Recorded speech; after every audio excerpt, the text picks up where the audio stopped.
Welcome to my YouTube channel Shankhanath. Today is a very special day for me and many Air Force personnel.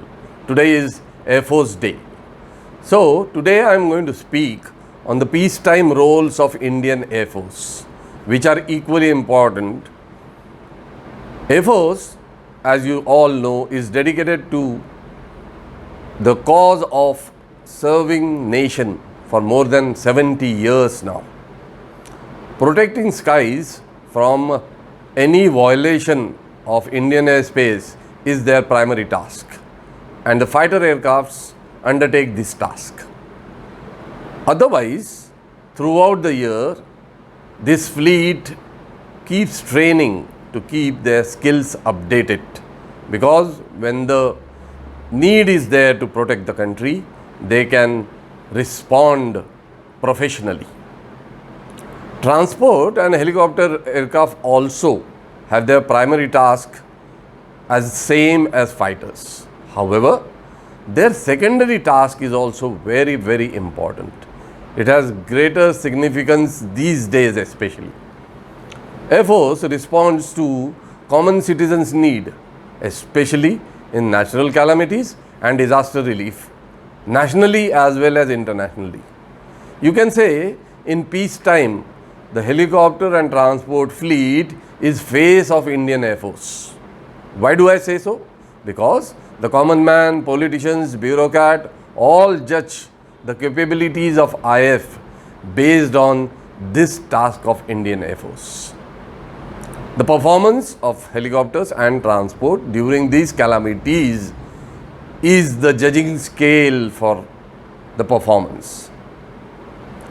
One more role that the helicopter and transport fleet undertakes, which can be included in peacetime task, is air maintenance.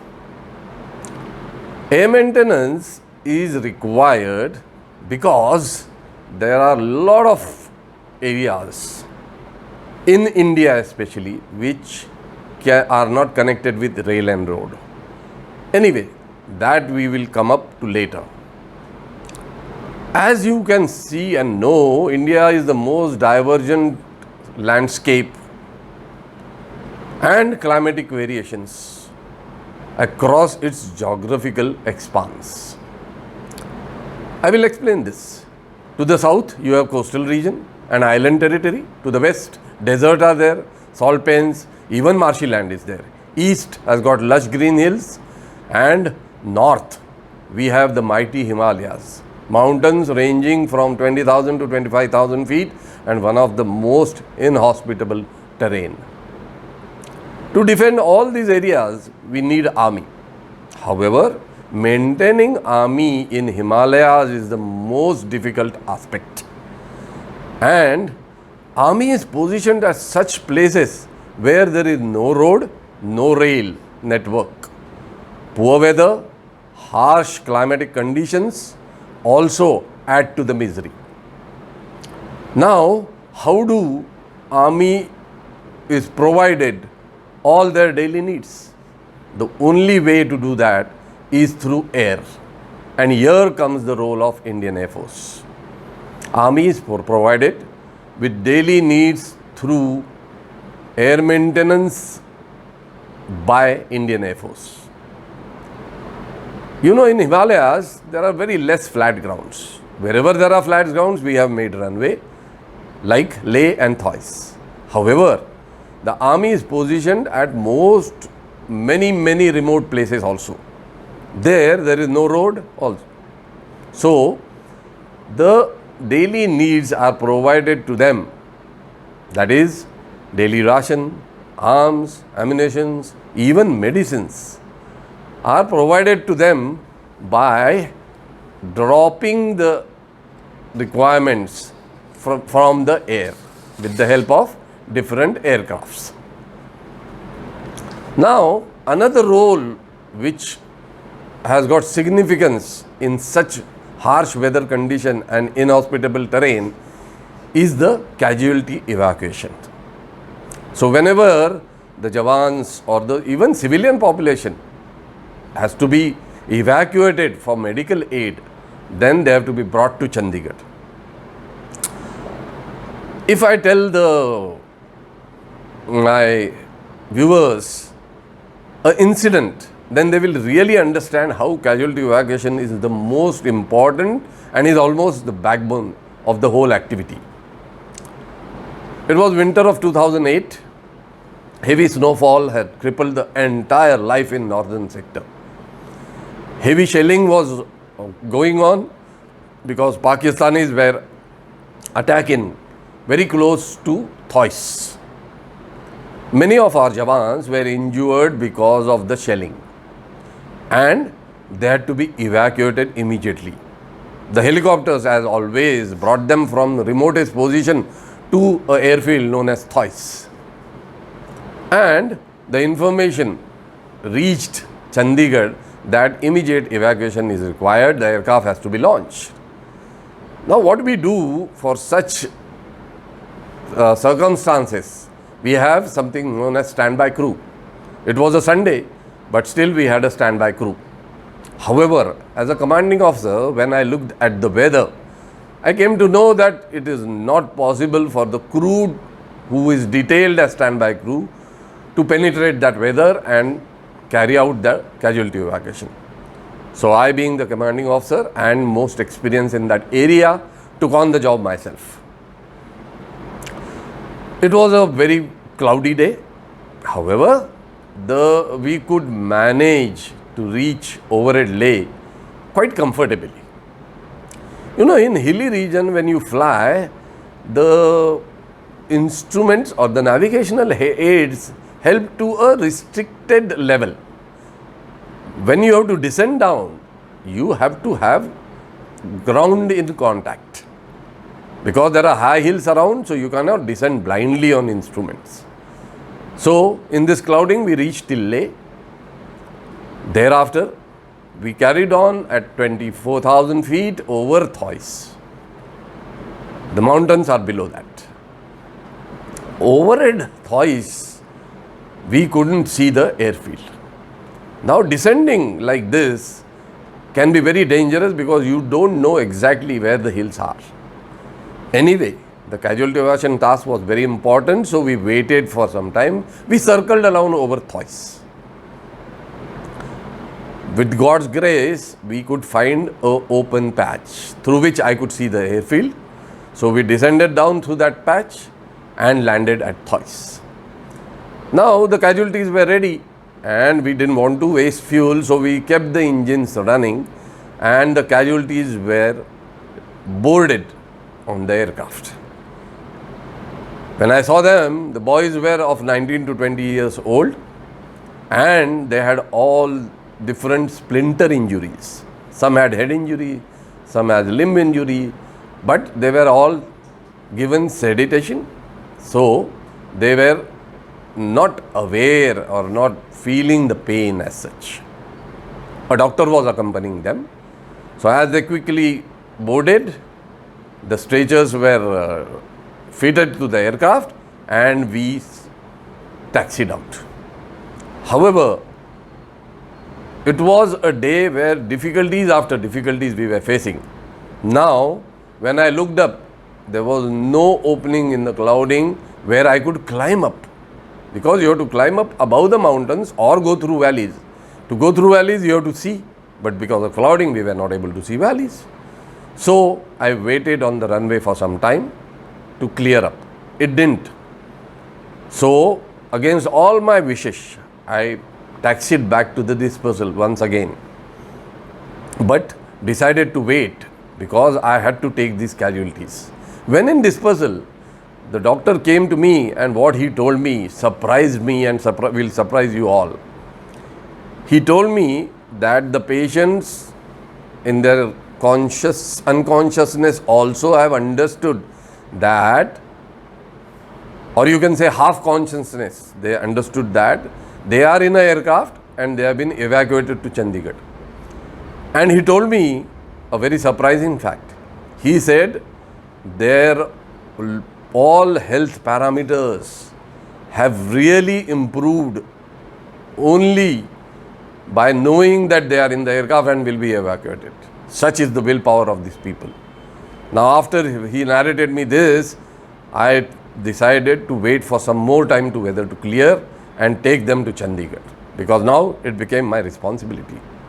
Luckily, the weather cleared up little bit and we taxied out and took off and could climb with a lot of difficulties, but we could climb over it twice, and then we set course for Chandigarh.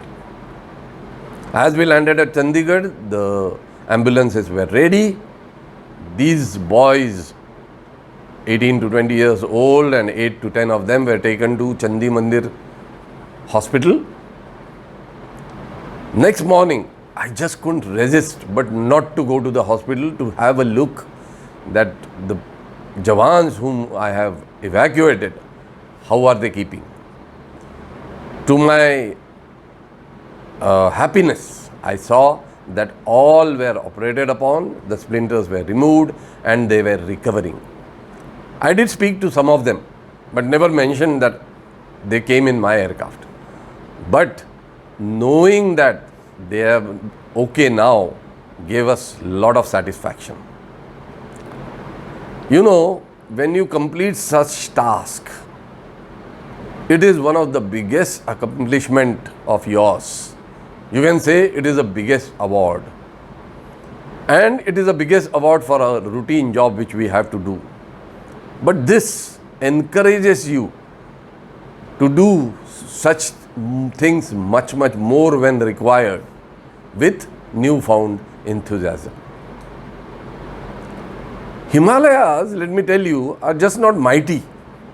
They pose many challenges. To name a few: narrow and sometimes blind valleys, severe icing conditions, low temperatures, mountain waves, turbulence, many. And even, let me tell you, the aircraft don't behave well. They behave differently. Because of the rarefied atmosphere, their turn performance changes, and there in the valleys, valleys are very narrow, so you have to turn fast. Then there is a condition known as whiteout, in which the snow which is falling on ground and the clouding above is all around white. So you tend to get disoriented. You are not very sure which is sky and which is the ground. That is known as whiteout. So you have to be very careful that you don't get disoriented. Now you get trained to fly in such conditions on instrument. So you have to have the best man and machine combination to fly in such weather. In such weather also, at times, you do have to fly, but instrument flying training, knowledge of the terrain, knowledge of your aircraft does help you. But it is much difficult than flying into planes. Now, these army Jawans who are working there are working in worst of the conditions on ground.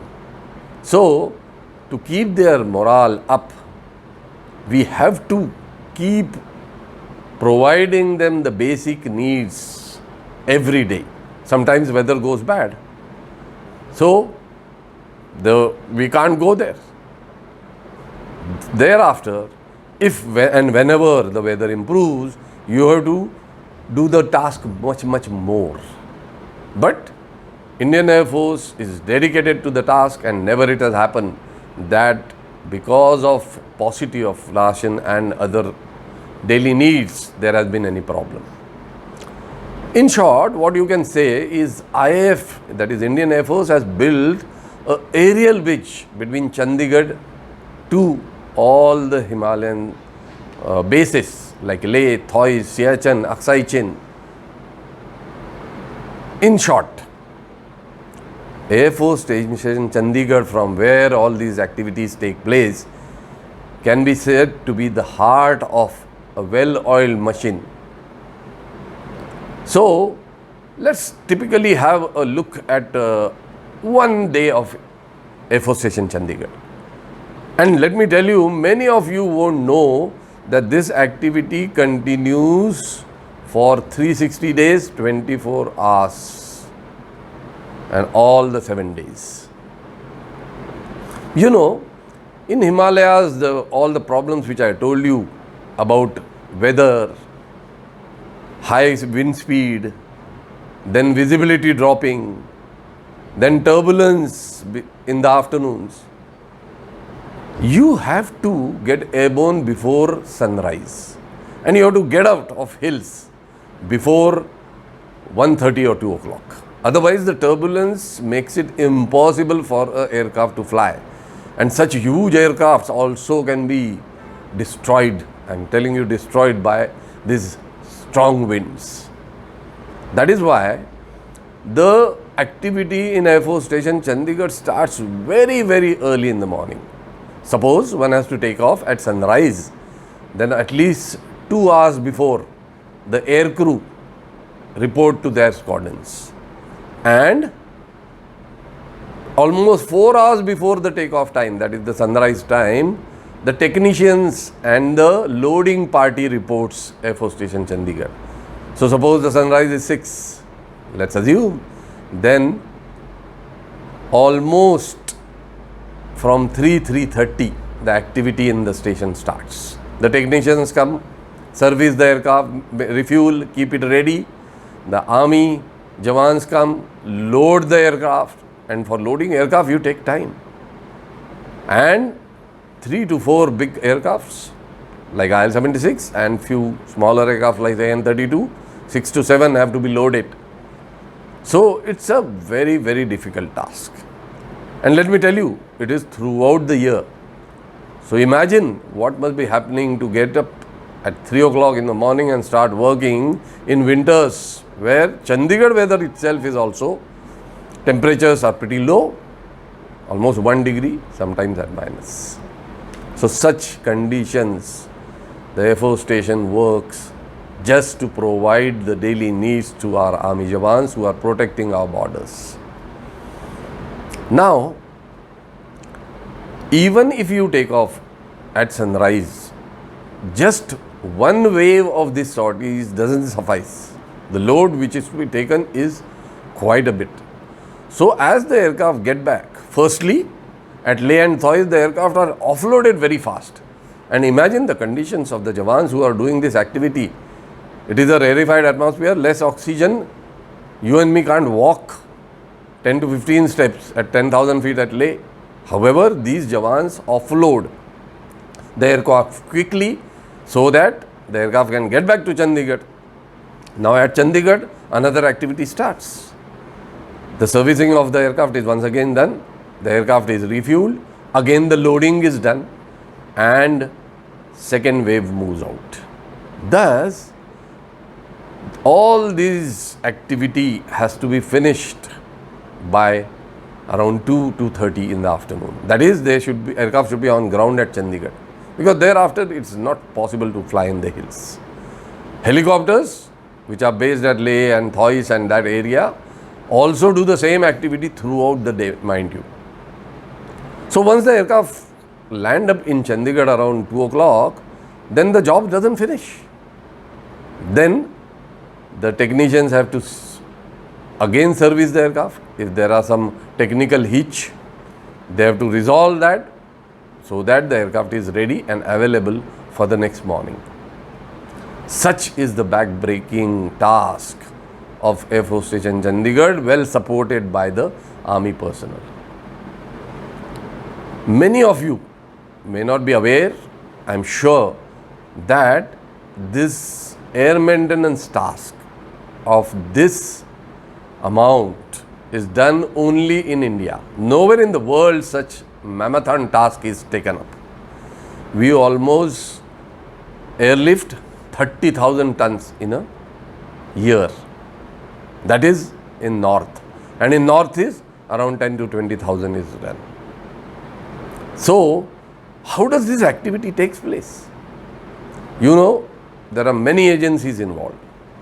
The Northern Region Army, the Western Air Command of Indian Air Force, the state government of Jammu and Kashmir, the MHA, the Ministry of Defence, Air Headquarters, Army Headquarters, many agencies. However, they coordinate so well that this task is undertaken day in, day out. And many of you would be hearing this activity first time in their life, I am sure. But let me tell you, it happens all around the year. So, the peacetime task of Indian Air Force is as important as the primary task. And helicopter and transport fleet is spearheading this activity. Now, not only we do this activity only for the army jawans, but the civilians who are residing in this difficult terrain, they are also helped out. In the need, medical need or aid when they require, we get them also to the plains. Indian Air Force is doing this task for many years, but from last few years at least, some of the part of what peacetime task Indian Air Force does is known to the citizens of India. Now, because of what is happening at China border, we have heard that because our strength there has increased, C-17s, the transport aircraft, the helicopters, Chinooks, all have put in their effort and already stored lot of daily needs at Leh and Thois, so that during winters it can be supplied to the Jawans and they can continue their job. This is the task which nowhere in the world happens. So I thought it is prudent to talk to you about it. If the peacetime of our Indian Air Force is not done smoothly, then protecting our borders will be a very difficult activity. And mind you, the helicopters of Army also do this task from Leh and Thois. Indian Air Force is always the first to respond for all the natural calamities and other disaster relief. Internationally also, we have done enough. Always the Indian Air Force aircraft are sent to evacuate the people if there is any trouble in a particular country. In Nepal earthquake also, we help them out. So now nationally and internationally, India has got, and Indian Air Force has got made a name for itself for responding very fast when desired. I, as a veteran of Indian Air Force, is very confident that same is continuing, and the pledge the Indian Air Force has taken to support any cause for the country will be fulfilled. So, we should be proud of Indian Air Force, and on this day of Air Force Day, we should, as a citizen, thank the Indian Force for the task they are doing for us. If you like this video, please subscribe and give comments if any, and your likes are also welcome. Jai Hind.